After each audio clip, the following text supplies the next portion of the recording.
Step into the paranormal with Ernie Atwell and David Seiler, brought to you by Paranormal Inc., right here on WLFE DB Radio.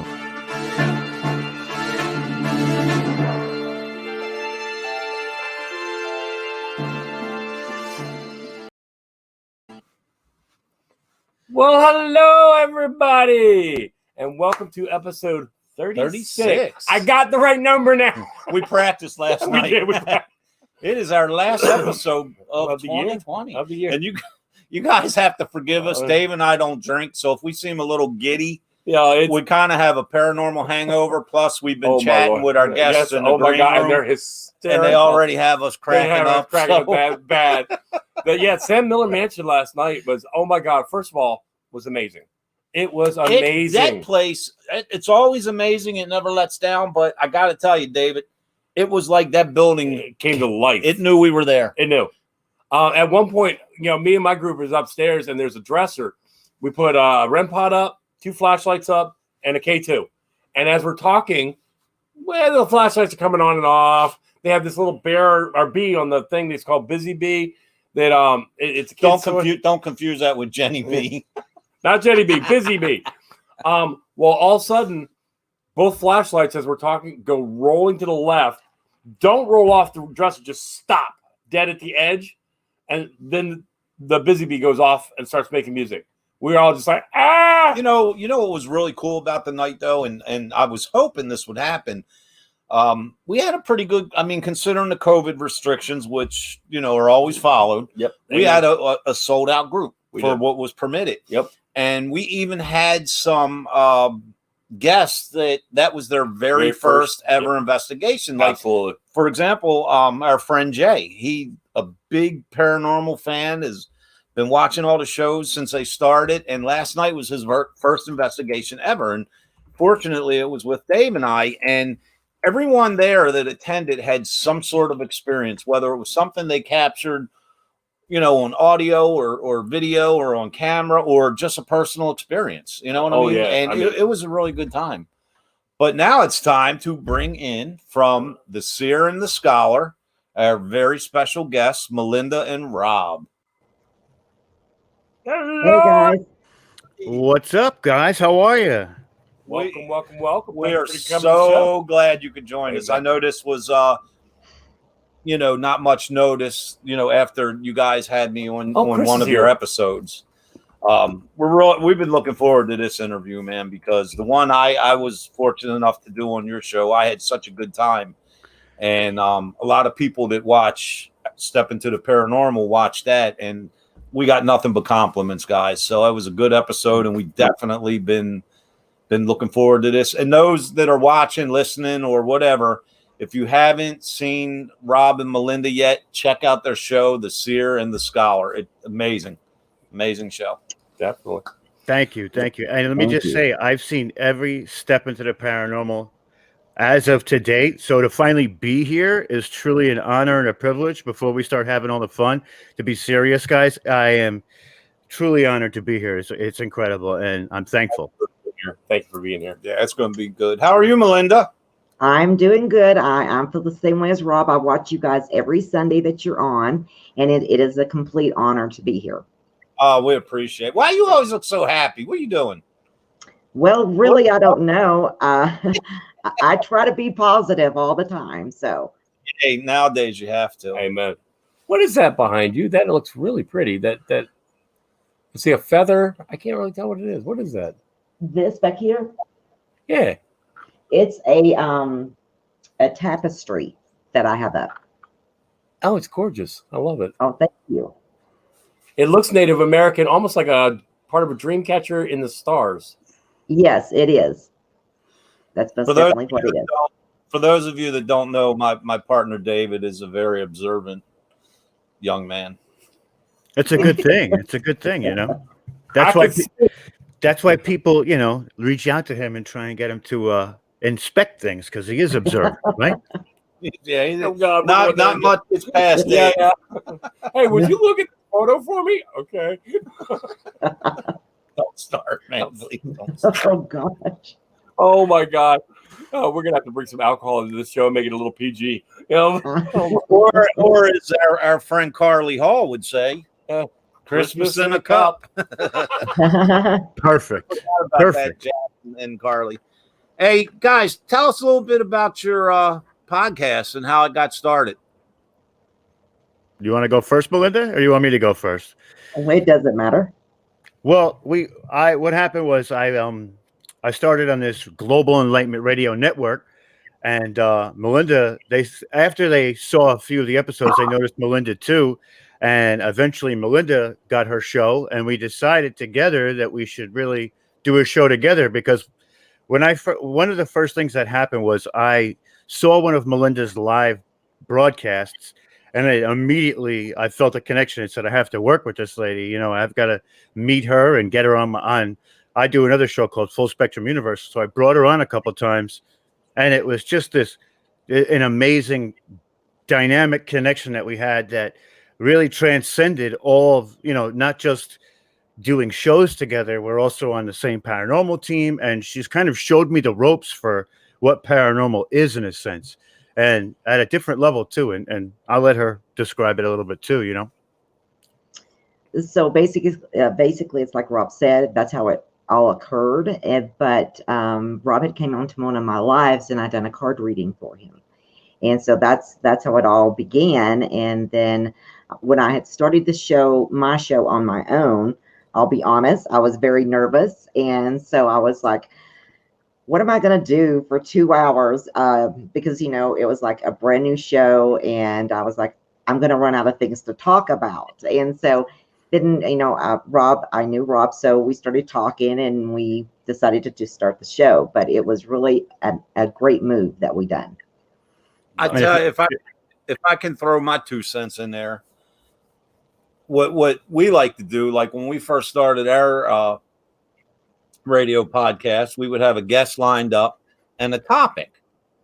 And after about 2 episodes, we realized that 2 episodes. Our topic lasted maybe 10 seconds, and we were over here and over there. So we don't know what the topic no more. We just try to get the best guests that we can get, and then just kind of wing it from there. But in all seriousness, and it's funny because we had Kelly Miller with us last night, who's a amazing medium. And I spoke with Kelly on the way home, and we were just, discussing the event, trying to make our travels home shorter. And what we were talking about, it kind of goes along, Rob, with what you were saying. I think what makes a good connection between any partnership, whether, you're an investigator and a medium or whatever the case may be, the core, I guess you would say, like, as long as your core purpose is the same, like your principles or the reason you're in the field, whether you're investigating, you're researching, or you're a psychic medium, if you generally have the same cause, so to speak, it just brings that partnership together. You know what I mean? Like we were discussing how, like Dave and I got we picked up a residential case. I won't go into great detail, but it seems some folks investigated before Dave and I before Dave and I got called in, and it kind of made it worse. Did. They went in and basically had fun. They offered no help. This is according to the client, and things got worse. Mm-hmm. And I guess to make my point, if you're partnered up with another team or whomever in the field, if you have the same beliefs and you're doing it for the right reasons, that partnership just automatically forms. You know what I mean? Does that make sense? All right, Let me explain something to the Facebook users. The reason why you're coming through, we have a Facebook user asking a question that says, can mediums pinpoint the spirits of the buildings they investigate? The reason why your name isn't showing there is depending on what venue you came into. StreamYard only gives the Facebook user, doesn't give your name because it might be a private venue. So, but thank you for watching, and maybe one of you guys can answer that question. That would be Melinda. Melinda. Well, basically, I can. I mean, I think most mediums can. The first thing I do when I go into whether it's a residential or whatever it is, the first thing I do is do a walkthrough. And that way I can see what's in each room and what's in each area. But that's the way I do it. But I truly believe that most mediums can do that. Yes. Awesome. Just one thing to go back to that question about teamwork, and me and Melinda definitely hold the same value in trying to help people. But one of the other things that we do is our skill sets complement each other. Very much so. If we're going into a place, I'm the historian as well. So I do all the research, tell her nothing. So Right. when she's going in as a medium, she will go and I will hear things that she says, and that'll prompt questions to me to give to her to either ask them or the information that comes back. So we can literally hit it from two different angles, because I also love the science of it too. So that's why especially when we do the show too, we call it Sparking the Mind and Sparking the Soul.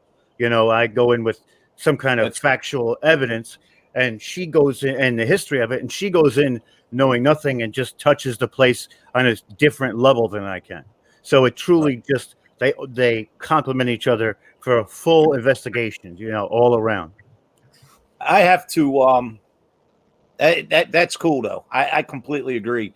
And I have to give you for instance from last night, and I didn't reveal this to Dave until I called him on our way home. But Dave and I had our group last night split up, and Dave was investigating in another room, and I had my group in the workshop area, and we were doing a Phasma box session. And for whatever reason, I could hear Dave laughing. Now, I didn't say it aloud, but in my mind, I said to myself, damn, Dave's loud, right? I just thought that. I was like, damn, Dave's loud. The Phasma box immediately goes, that's Dave. And then Kelly Miller, she looks at me and goes, I told you don't have to ask a direct question. You can just think it. And I was like, whoa, like, where'd that go? Like, I was blown away. I was completely blown away. That's incredible. Like, amazing. It all matched up. Yeah, it was so cool. Wow, that's yeah. Wow. Get out of my head. It's funny how those things happen too. There's no such thing as coincidence. I truly believe that. And there's right. things that show themselves to you as, let's say you go through an investigation or something like that. When you have these questions that prompt in your mind, it will eventually expose itself. You just have to be able to see it or look at it in the right, basically like the right direction or the right way, Did you just say Ernie's going to expose him? Is it? Wait, what? No, didn't say that. No. Yeah, that was. Yeah. I'm sure some wouldn't mind. But we're trying to keep it as PG as we can, I guess. But well, I mean, like one of the investigations I went on, I think I either brought something home or it may have been due to my circumstances. I had some really weird stuff going over here. And if you've seen some of the shows, you saw one of them where I was diving off trying to figure out what's going on upstairs. The one with Josh. Yep, the Josh Hurd. It sounded like somebody kicked in my front door. I went running up thinking somebody's literally kicking in my house, and there's nothing there. My cabinet doors were opening, things like that. And I actually had a friend of mine who is a medium. I called her the next day, and I swear to God, I ended up telling her to stop peeking up my dress because she said something about what we had found during an investigation to try to figure out what it was.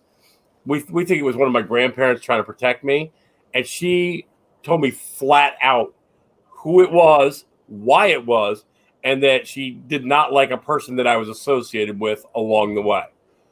And it wasn't me. No, it wasn't. She don't mind.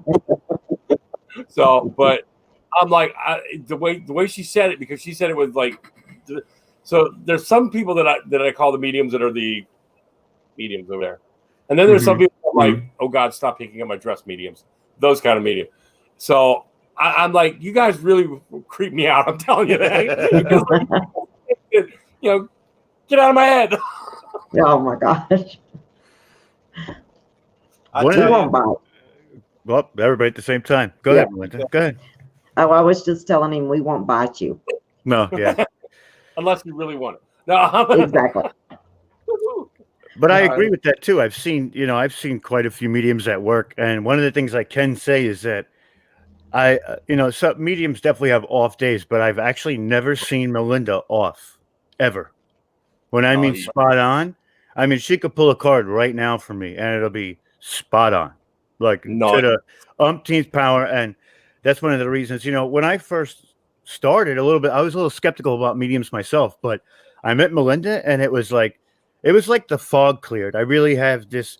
We have a connection that we've done like past life types of things or workshops, and it's kind of like we've known each other through different lifetimes as well. It's really quite incredible, the connection that we really have, and it transcends just physical and emotional. It's through space and time, pretty much. It's pretty incredible. I have to say that she's definitely like one of my best friends, and we talk all the time, even just about nothing. That makes it better on the investigation. It really does, especially when so Ernie and I have become literally best friends. We started out as just friends at a dojo, and he's literally my best friend at this point, and he knows I've got his, we've had our squabbles every now and then, but he knows I have his back, and I know he has mine no matter what.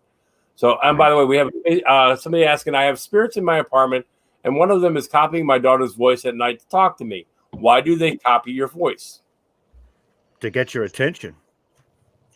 Get your trust. I've seen different things on that. Sometimes they're trying to, in one case that I dealt with, they were doing that to the child to try to freak out the parent. Right. And so I've seen a lot of different reasons why they do that. I always look at it along those lines. Like anytime someone tries to pass themselves off as a child or mimic a child, my first thought is it's something not so nice trying to get in. Right. You know what I mean? That's just you want to try to gain your trust, even though they don't deserve it. And Rob, I'll tell you I got a quick Melinda story. When Melinda and I first started chatting, one night I was laying on my sofa and I had fallen asleep. I was watching TV and I'd fallen asleep. And when the program went off that I was watching, it woke me up.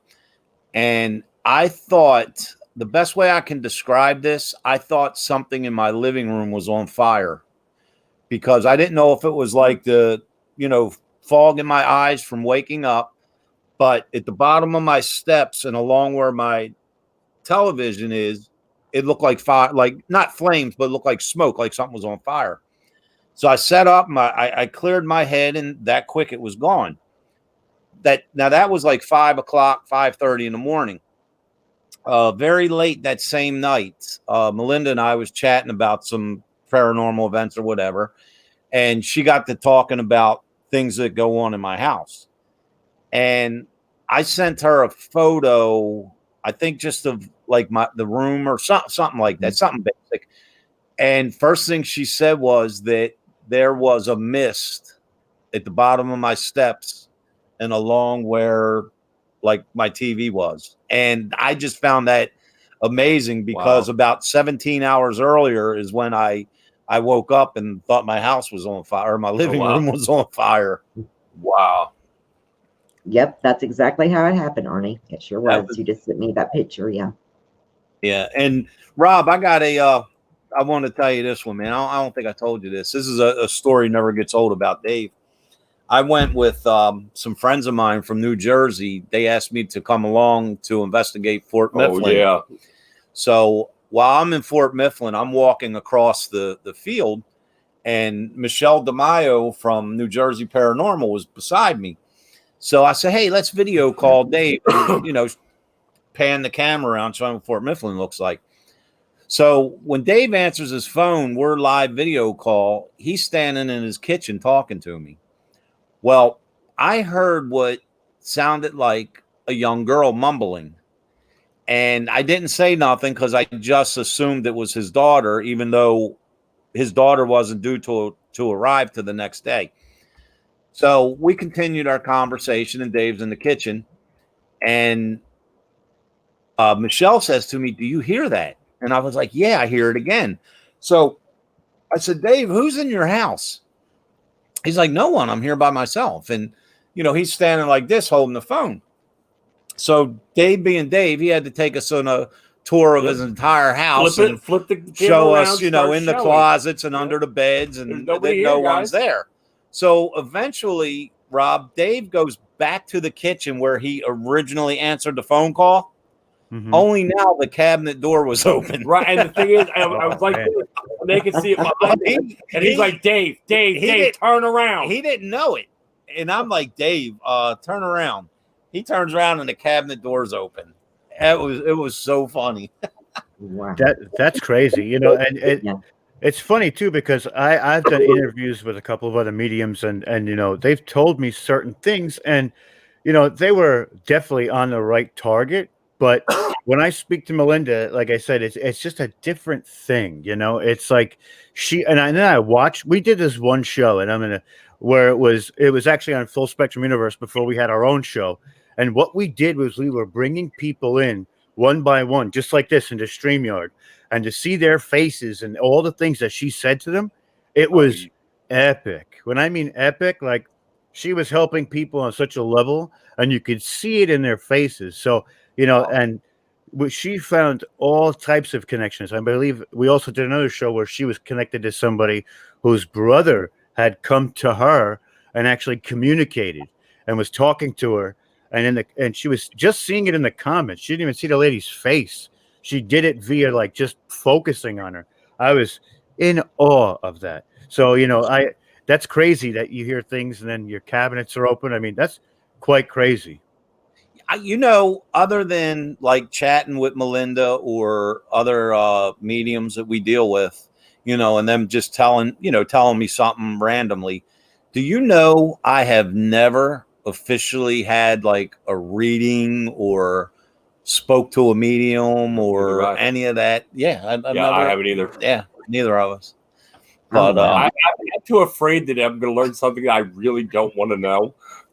Melinda, I have a question, and it may not make much sense, but I asked all the mediums this. Like, suppose you're just out randomly Christmas shopping, or for some reason you go to visit a friend, and what the gifts that you have, are you able to turn them on and off, or is things always coming to you when it's not the right time? You understand what I mean? When you walk in, say you walk in, like my favorite store is Macy's. You walk into Macy's. I mean, can it be turned off, or is it always happening? I can turn it off, but I choose not to. And so like just the other day I was at Walmart and I was shopping, and there was, I did at least 3 spirits there. And one of them was a little girl, and she was like tugging on me and asking me, my mama's over there, go talk to her. So here I go. If it's a child, I usually do it. So I go up to this lady and I said, excuse me. I said, you don't know me at all. I said, but did you have a little girl to pass?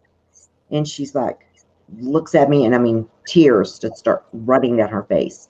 She says, yes. And I said, well, she's here. And I said, you may not believe that. I said, but she's wanting me to tell you it's okay that you got her that trike for Christmas, even though she's not going to be here.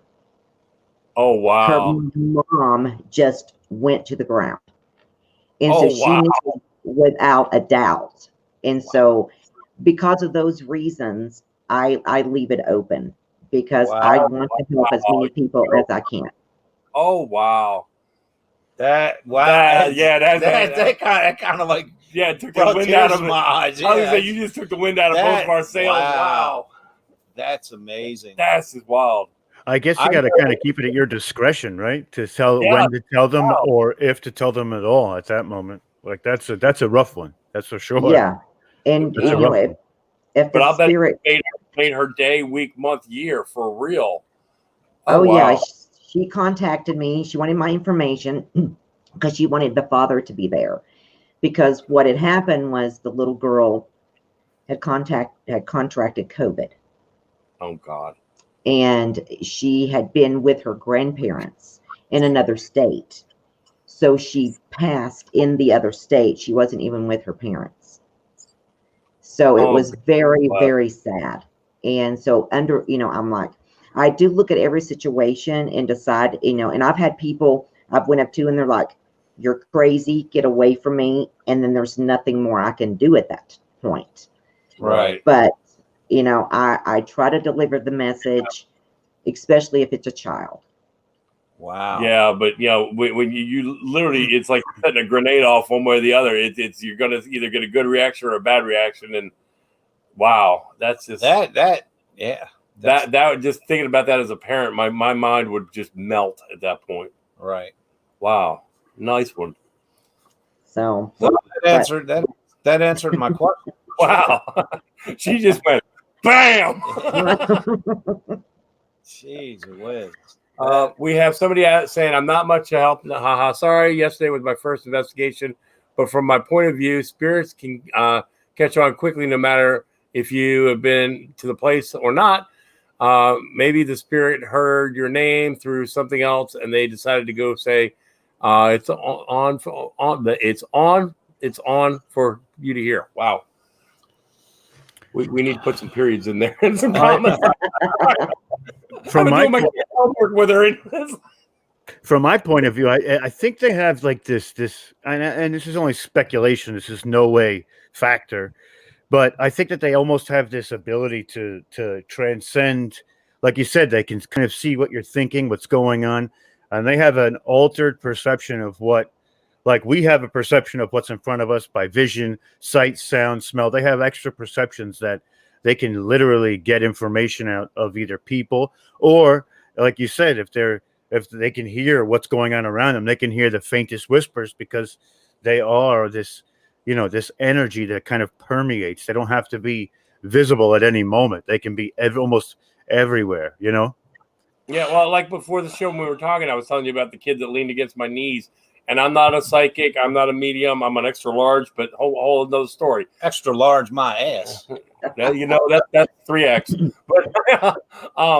But when she leaned against my knees, it literally something amplified in my ears, and I could hear things that I don't hear, and it really freaked me out. What, Melinda? Like all the people out Christmas shopping, you walk into Walmart.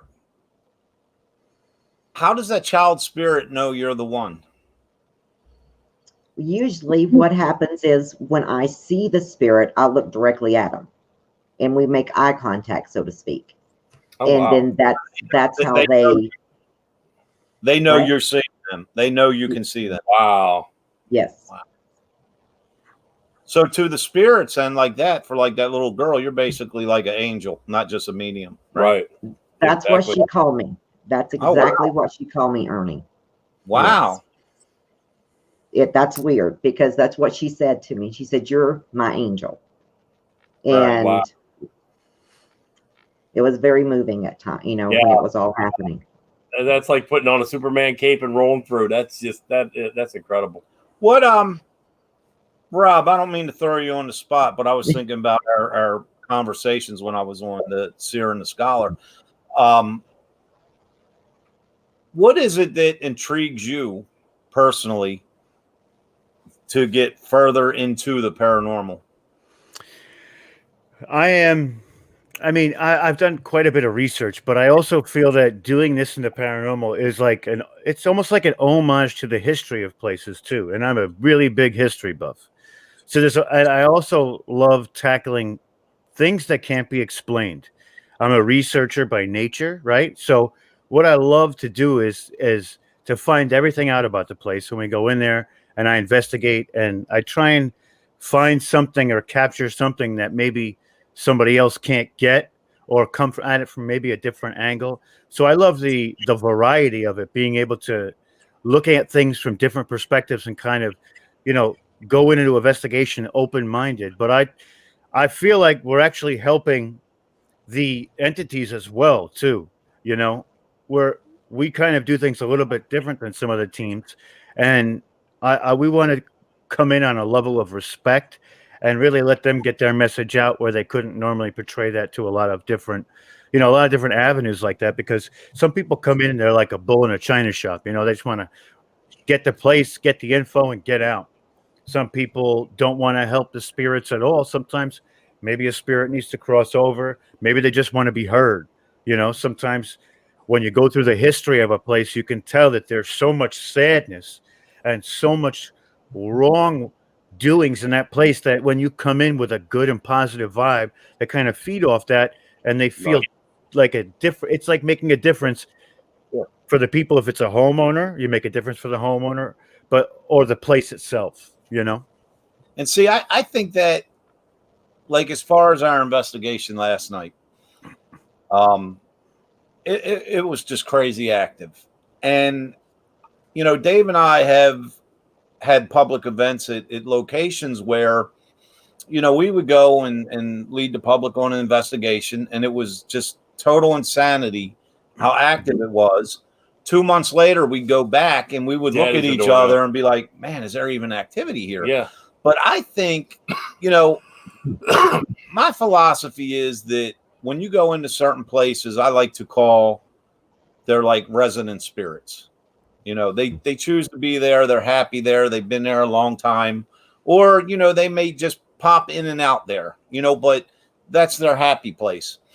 And depending on the group and depending on the investigator and how you lead your group, if you go in and you show a true interest in them, like even when we do public investigations, we might be somewhere 10 times, but when we still go there, in trying to make contact with whatever is there, we're always concerned about them, and, is there anything you want to tell us? Is there a message? Yeah. Do you enjoy being here? We asked that question last night. Right. And I think that your response is going to be based on a lot of the way you treat the spirit or the questions that you ask them. You know what I mean? Depending on the environment that you're in.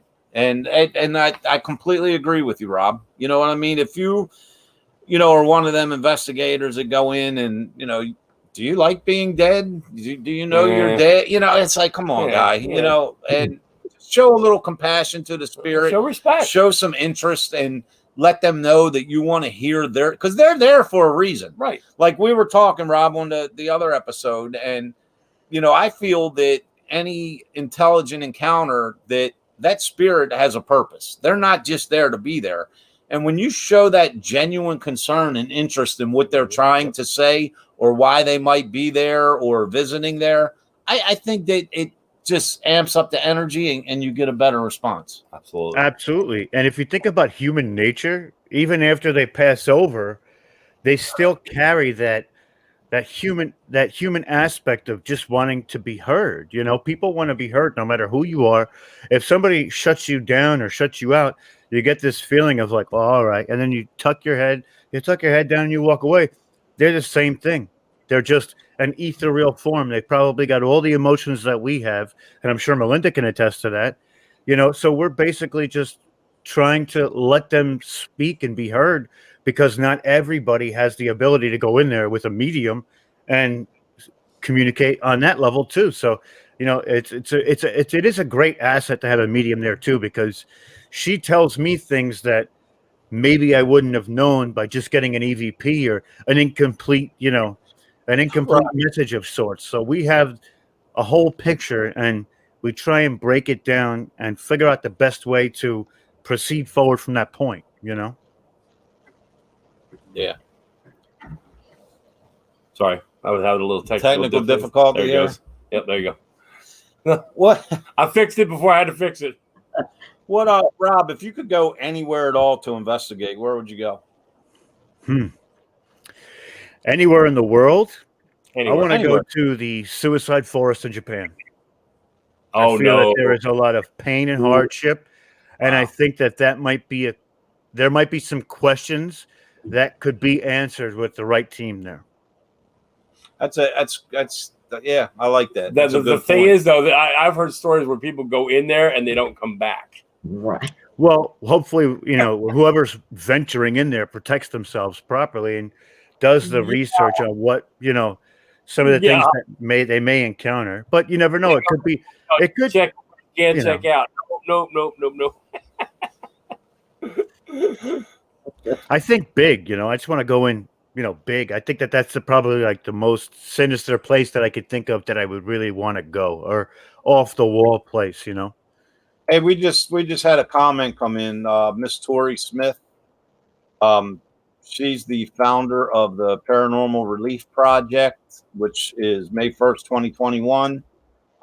Dave and I have the privilege of being with Tori and Josh Hurt at Malvern Manor for that event. So it's going to be a biggie, man. Tori, you did a hell of a job. Yes. I can't even. I told you could do it. I knew you could do it. She's an amazing. I don't know how she does it. I don't know, but she pulled it off. Man. Yep, she pulled it off. Melinda, where's one of your spots you want to go? Wounded Knee. Of course, it's Native American. And Wounded Knee. Never heard of it. Where's that? Oh my gosh.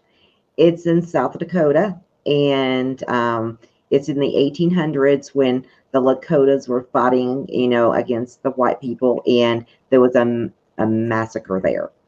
Yep. I so want to go there. Wow. And when you go there, let me know. I'll go there with you. Now, get this. Because I am Native, I've got contacts that they're going to allow me in on the reservations. Oh, nice. To do paranormal work. And one of them is in South Dakota, and they got a phantom car. And so, yeah, and I've got a permission to go onto the Apache, onto the Navajo. I mean, wow. So that's where me and Rob is thinking we're going to do a lot of our main focusing, because the reservations are hard to get in onto. Absolutely. Yeah, we can't wait for that. Those are going to be epic. When I mean epic, they're going to be epic for sure. Yeah, usually they leave that for their shamans, for their priest. Yeah, that's wow. It's also going to be something different too. I feel like it's going to be a different type of investigation where not even research will fully fulfill everything that we need. Yeah. We'll have to talk to actually do an investigation where we get to connect more with the people in the tribe as opposed to just hitting a book, because that human aspect, that's one of the things I think is super important too, is canvassing the area. I want to know what the town folk or the townspeople or the city people hear about this place. What do they do? What have they heard? What have they seen people see, or what's the word on the street of what's going on in these places? I think it's important. You know what it sounds like? The first image that popped into my mind is if you're familiar with the show Ghosts of Shepherdstown or Ghosts of Morgan City, where they investigate the entire town. I mean, that's kind of like the same project, except to my knowledge, it's never been done on a reservation. That would be amazing. Right. Exactly. Jay's asking a question. Sorry for trying to speed the text response, guys, and the guys read out my response. I have a question. Is it normal to be hesitant to try to speak with spirit if you don't have much knowledge on this paranormal? No, just speak. I'll help that, and then Melinda, I'll ask you on that. But to me, try to speak to your spirits.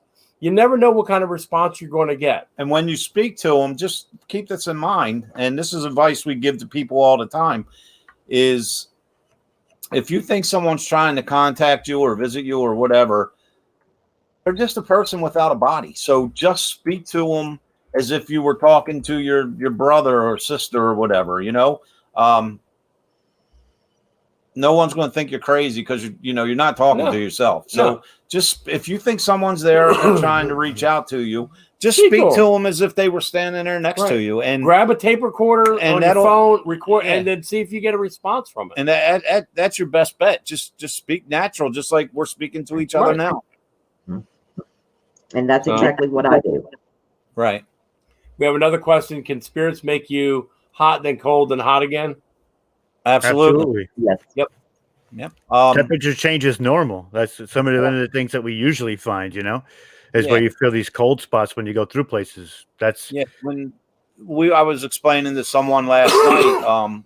We did experience a lot of cold spots last night, and it went down like from even though it was cold in the 35 degree, it would go down to 22. and then back up. But, just remember when something is trying to manifest or make itself present around you, it's going to draw the energy from the air. Wherever it's going to get it from. When that occurs, you're going to feel the coldness. Yep. Mm-hmm.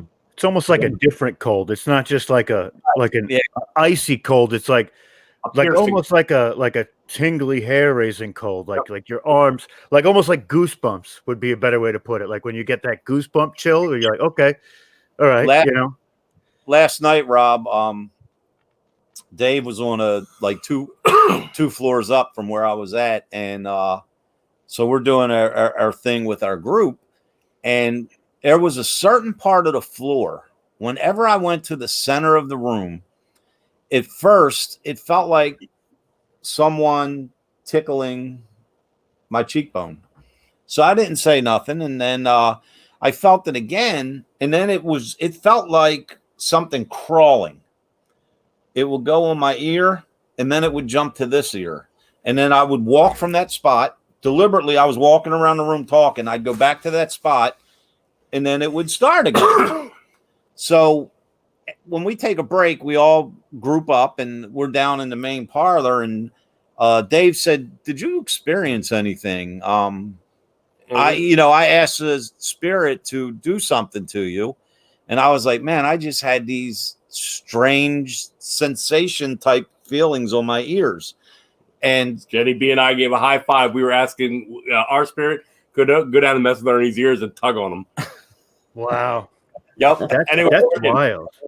It was kind of mind blowing. And I could tell they were being honest with me. Yeah, just we just gave a high five. We're like, natural expressions. Yeah. So David, what's one spot you would want to go to if given a chance? I would love to be able to go to the Skinwalker Ranch. Yeah. That's a good one too. Yeah. I'm with you. Yeah. I mean, and I've been watching, the Skinwalker show, the first season. I want more. But when you've got aliens, you've got Wendigos, you've got cattle just dying, you've got just there's so many things. So when you have to have armed people walking around and cameras everywhere trying to figure things out, I want to go there. Well, think about this too. You could literally take a whole week at the place and investigate something different every night of the week. Yeah. I mean, you could be there a year and you're only going to see that much. Right. Now this is definitely out of our realm, but what the hell? We're planning a spring trip to New Jersey where Dave and I, along with a friend of ours, Anna, who's a medium, we're going to investigate the Jersey Devil. Nice. Oh, wow. Nice. So we're going to be complete novice at this. I mean, we do all, like I've read everything there is to read about the Jersey Devil. I've seen every show there is, but that is not my field of expertise. You know what I mean? I'll give it a shot. I'm intrigued by, the extraterrestrials and Bigfoot and Jersey Devil like everybody else. Got to give a shout out to my boy Ted Van Son. He just entered the room. He's in charge of WLFE DB What's Radio. up, Ted? We're talking about Bigfoot now. Yep. We're talking about everything. But that's going to be very interesting, man, because we're going to be complete novice. You know what I mean? Yep. And we're definitely stepping out of our comfort zone. I consider that whole legend paranormal in one sense, but others look at it as cryptid. So who knows? I mean, I don't know. I mean, Well, there's a great thing about doing an investigation like that too, is that you're not so familiar with all the different things, and you may be able to pick things up. So when you go back to an investigation for spirits, you may be able to, you could see it from a different perspective, maybe by doing a different investigation like that. I think that's kind of crucial. And I think that there's an innocence when you're a novice like that too, that when you do get that first initial piece of evidence from doing an investigation like that, it's going to be extra special. I think it's going to be incredible. And see, I always feel that Dave and I, no matter what task we're trying to conquer in the paranormal, I always feel protected because you're armed. Well, no, but it's just our personalities and our character. You know, like I wasn't making a joke, but I made a joke to Kelly Miller last night. I was like, even if Dave and I were investigating Jack the Ripper, he would still get his spirit would still get the same sincerity and respect. As if we were trying to communicate with a child. Yeah, absolutely. You know what I mean? And I feel that's a protection for us because we never go in with the wrong intent, even if it's something a little on the darker side. Yep. You know, because like I said before, I believe that, you know, when everyone's born, they're born innocent. Mm-hmm. They choose what path they go in life. You know, sometimes they can't help it or whatever. When they pass away, they may not have been the best of person.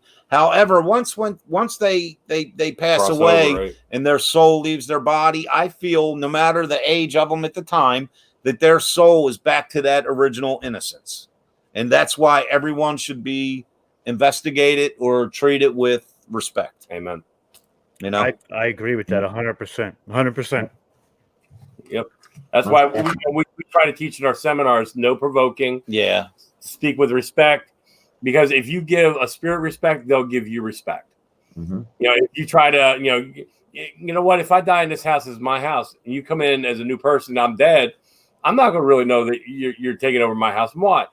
But if you're going, get out of this house. What do you think you're doing? And I'm going to come at you. But so you have to also think of it like, you know, as if you were having a domestic argument or something, you know. If you're encountering something that's angry or a little on the dark side, why are they like that? Right. Why are they angry, man? Maybe you just have to let them senses open up and figure it out. Say, hey, right. Figure out what they're wanting, right, why and they're let them know that you're there, as we always say, not just to help the client, but to help them as well. Yep. You know, maybe they just need to be heard, and that anger will go away.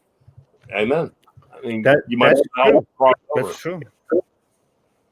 And Ronnie, that's what I have dealt with a lot. Like there was a lady that she had been murdered. And so she was angered because her life was cut short. And so anyone that was moving into her home, as she's seen it, and she was angered, not on the behalf that they were moving in there. It was because she had passed suddenly, and that's what made her angered. So that's what, when I go into a place and if someone is, you know, in that situation, I call them earthbound, and I sit there and I speak with them until I can get them to go through the light. Because if they've been murdered or died suddenly or tragically, they usually do not cross over into the light. Right. And they will hang there. That reminds me of that meme that went around Facebook, where it shows the wife speaking, and she says, you know, to her husband, "I'm pissed off at you," and his response is, "Still, or it's something new?" That happens too, yeah. Lord. That's definitely hey, Carolina Ramirez. Dave's doing all the typing, but I see the comment. Hello to you too, sweetie. Carolina's going to be on in an upcoming episode. Awesome. She's from a medium from California. Oh, nice. Yeah. Yeah, she was to the other day. Yes. Oh, awesome. Yes. Yes. Very, very nice. Very awesome show. Very nice girl. But so what's in the future for you guys, Rob? We're definitely going to be doing a whole lot more investigations once things open up more. We're going to try and figure out what that really entails. You know, we're trying to focus on different ways to like just hone in our craft right now while we're at bay in the moment, you know. But I have an idea. What's that? Let's pick a location that is equally distant from all of us and meet up there and investigate it together. You got it, man. I love it. Yes. I'm down with that 100%. Yes. 100%. Now, he's responsible for the scheduling. I'm responsible for the tech. So but if it falls through, you know why. Here's the only thing. I will leave the location and the mileage up to you all, because I'm one of those guys. If you spin me around blindfolded in the parking lot, I can't find my way out. He can't find his ass at that point. I'm sorry. You tell me where it's at, and I will be there However long it takes, I'll be Does there. that sound good, guys? Yep. Absolutely. I will get him there. I just got to put some Thorazine in his coffee, but otherwise, I'll get him there. Just you set that up. That's a whole. Let me get this out in the open. Ernie has many phobias. The two top of the list are snakes and flying. I'm getting ready to turn 52 years old, and I have never been on a plane. Never. And my first flight will be this summer when we fly up to Iowa for see, I even thinking about flying. I can't even think. The Paranormal Relief Project. You'll do fine, bro. You'll do fine. Don't worry. And I've actually got some Dramatol. And if Ted Van Son, if you're still watching, him, Ted Van Son, and Scott Porter were busting my balls about not flying appropriately. And Scott gave me great advice. He said one of two things: you can either go to a doctor and get medicated, or you can just drink heavily before you fly. So we're going to make sure both. I don't like doctors, and I don't drink alcohol, so I'm still stuck. That works. I don't drink alcohol either. It clouds the brain a bit, but no, I think one of the other things we're going to be doing is we're going to be going to these reservations and documenting what we do. And from there, it has all the possibilities in the world too. We may end up, just archiving the evidence and putting out something, or make a couple episodes out of it. We're going to definitely have cameras going when we do that. And we're going to have probably some more people there with us too. That would be groundbreaking, Rob, because that whole concept, man, is just beyond cool. Yeah. And that would be epic there. I would tune in and watch every second. Amen. That would be amazing. I can only imagine what you would come up with. That spirit energy would just be completely different than what we're used to. I've been on, when I was with my original team many years ago, we were investigating somewhere, and we did a tribute show to Dave Schindler, who passed away. He was the founder and lead investigator, and Dave was half Native American, and we were investigating a location. It was kind of dead, and no pun intended. We weren't getting no activity, but it was on or around Native American land, and Dave got this drum out and started doing this song, and holy cow, man, it was like I know exactly where you're at. The floodgates opened, and I was like, I'm behind the camera, and I'm like, this is amazing, so I can only imagine with the knowledge that Rob has and the gifts that Melinda has. I'm sold, man. The location he was at actually had 4 different Native American tribes on it, right against the Susquehanna River. And there's actually a burial ground that was found on the backside that's now been state forbidden. You can't do any digging in there. They've actually quarantined it off. They took it from the owners. There's actually hundreds of bodies that they found back there. So anytime that you do anything, I was playing YouTube, just a Native American song one time, and you see all these orbs on camera. Yes. And I'm not even paying attention, but it's just rolling. And all of a sudden I felt like bees stinging me. And I'm like, what did I think? I did something wrong. And then I looked down and it said war dance. And I'm like, I'm so sorry. So there's definitely something there, Native American. One thing you might want to do too is with Native American land is basically play the Schumann resonance while you're there, because they had such a love for the earth, and they were devout to the ground. So that the Schumann resonance, if nobody knows out there, is what the earth vibrates at. So you may be tuning or opening, or there's the thing about this type of investigation is we have to go in with kit gloves, because we don't know what to expect right off the bat. So we have to be pivotal in the point where we can do different things to not disturb things that sit or lie. And a lot of the things with, like you said, the Native Americans is tribes used to shift around and get absorbed by bigger tribes, lesser tribes. There's a lot of history that goes with that too. So we have to be very, very careful with what we do there. See, Rob, I think that it'll all work out for you and Melinda, just because the type of people that you are and your character. Yep. You know what I mean?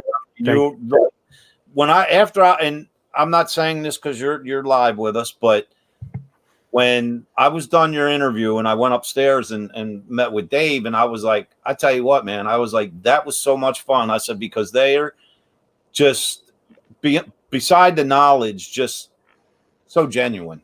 Like, it was the first time, Rob, you and I ever spoke. Other than seeing you on social media, I never talked to you before.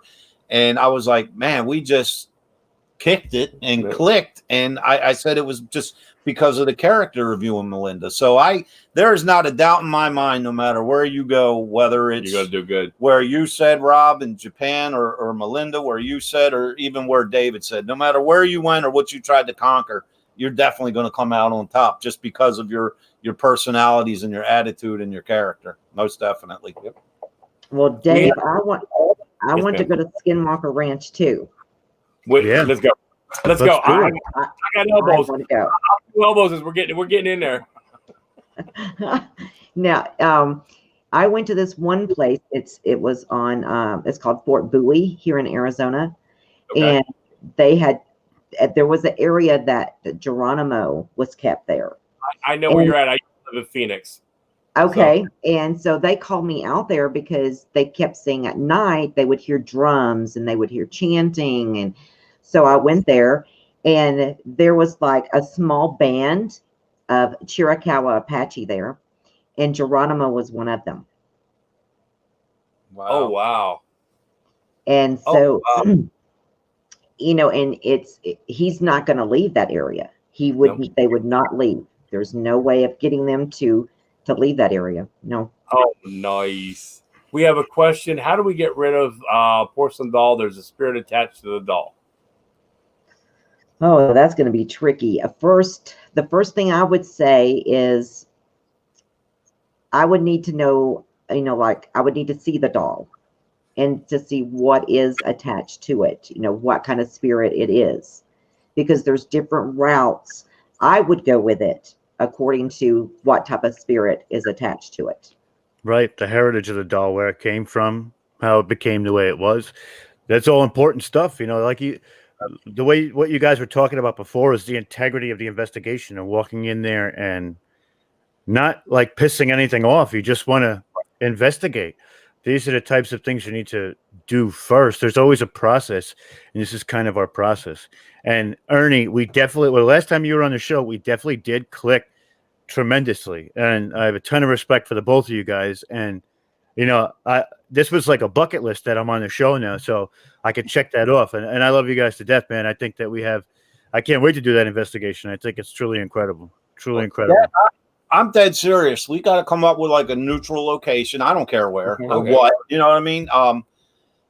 Some of your best evidence is where you least expect it. Trust me. Right. Absolutely.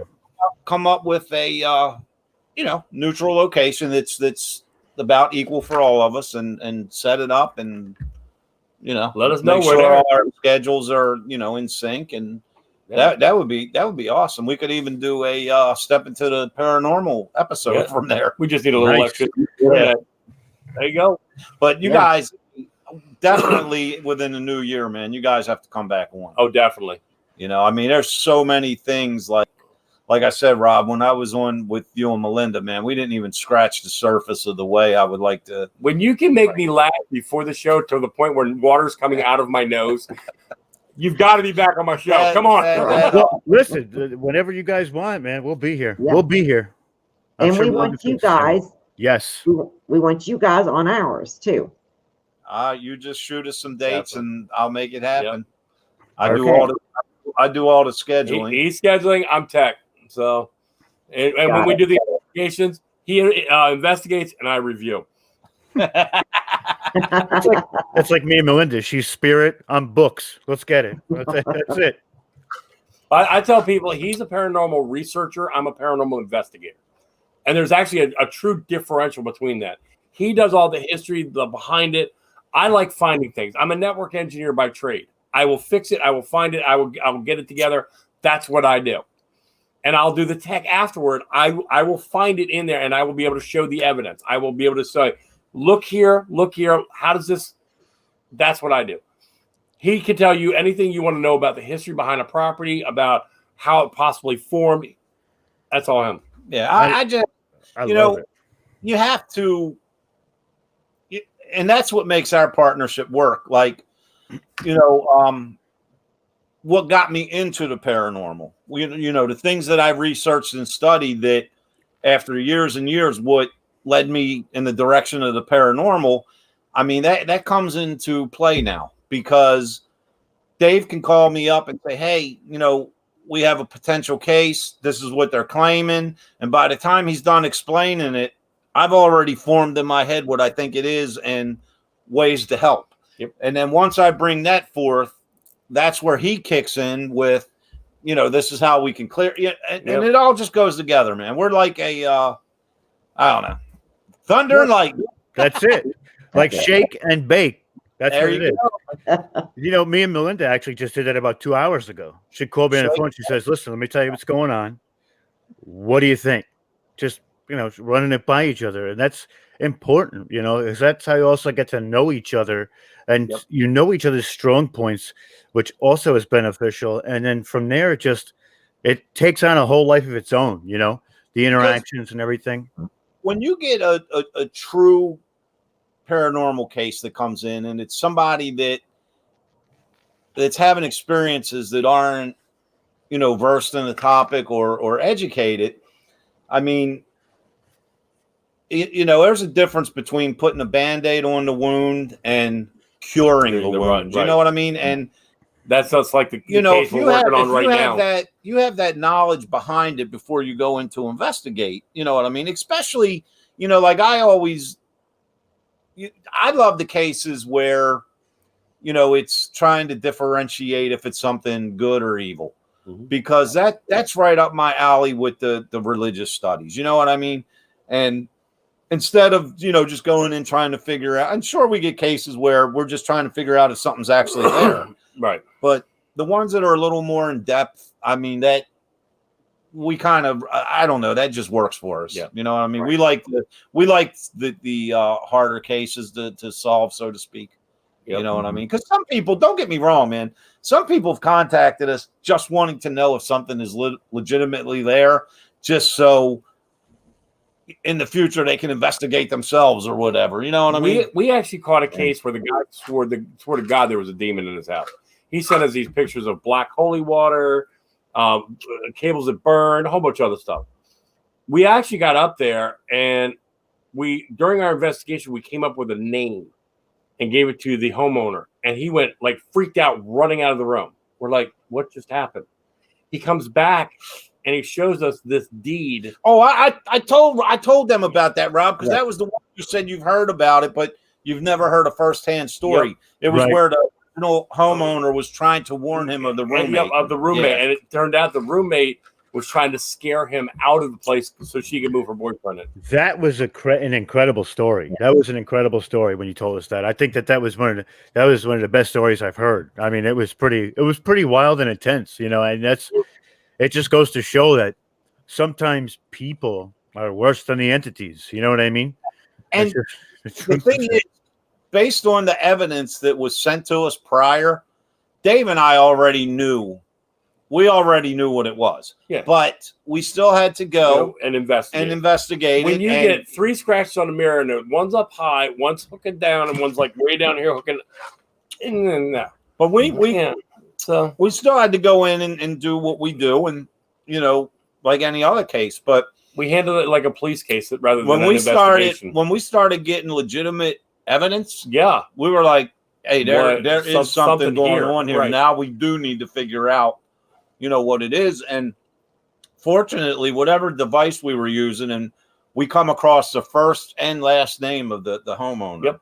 So that was a turning point in the case. So that was the Echo Box that we were using. Was it? Yep. So we have it all on film and it's up on our YouTube. Yeah. So. Guys, it is. We ran over. Yeah, a lot. We ran a little bit over. I can't even thank you guys enough, man. We so look forward to this episode. You know, I don't even know what to say. Yeah, it was a lot of fun. This was a blast. Guys, thank you for being here. Lots of love. Be safe. And Merry Christmas. Happy New Year. and we will get you some dates so you can come back on. And I tell you what, man, let's do this. The next time we have Rob and Melinda on, let's have a topic.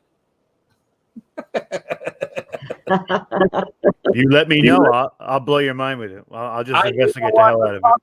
Paranormal. Rob, there is not a doubt in my mind, because knowing what you do and what you know, I guarantee there's not a doubt in my mind you will you'll bring it.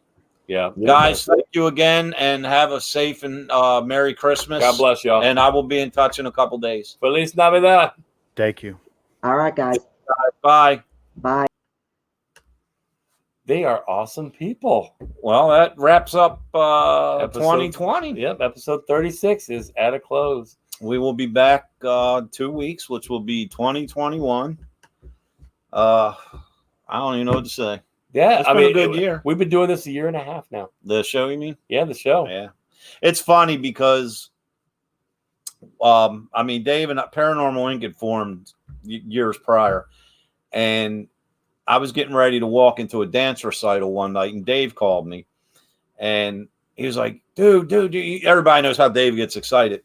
He's like, WLFE DB Radio is offering us our own radio podcast. And I'm like, that's He's not. Like, you can do it if you want. I'm like, no, dude, you're coming. I was like, that's not what we do, man. You know, I was like, I tell you what, Dave. I said, I know you want to do it. Go ahead and do the radio podcast. Just plug Paranormal Inc. a lot. And he says, well, I'm not going to do it without you. Nope. I knew Dave wanted to do it. So I was like, all right, what the heck, man? Let's do it. And the following week or 2 weeks later or whatever, Mike King was number one. We had our very first episode. Mike King was here with us, sitting between us. And man, we had so much fun. Yeah. And I was like, my biggest thing was, it's just not what we do. How is this going to go? And it was and you guys have been the supporting. And it was my idea to do it bi-weekly. That way you guys don't get that bored. Sick and tired or bored of us. And it also gives us a chance to, come up with great guests. New topics. Sometimes, there's been some guests that we weren't able to get because it's just our schedules don't line up. So having it bi-weekly just gives us a little more time to, keep you guys interested and get the amazing people that we have on. So Amen. Merry Christmas, everyone. Merry Christmas. Thanks for hanging out with us. And we'll see you in 2021. God bless. Wrong button. We are having technical. Bye. You've been listening to Step Into the Paranormal with Ernie Atwell and David Seiler. Thank you for listening, and listen in next week for another topic and more great guests right here on WLFE DB Radio Network.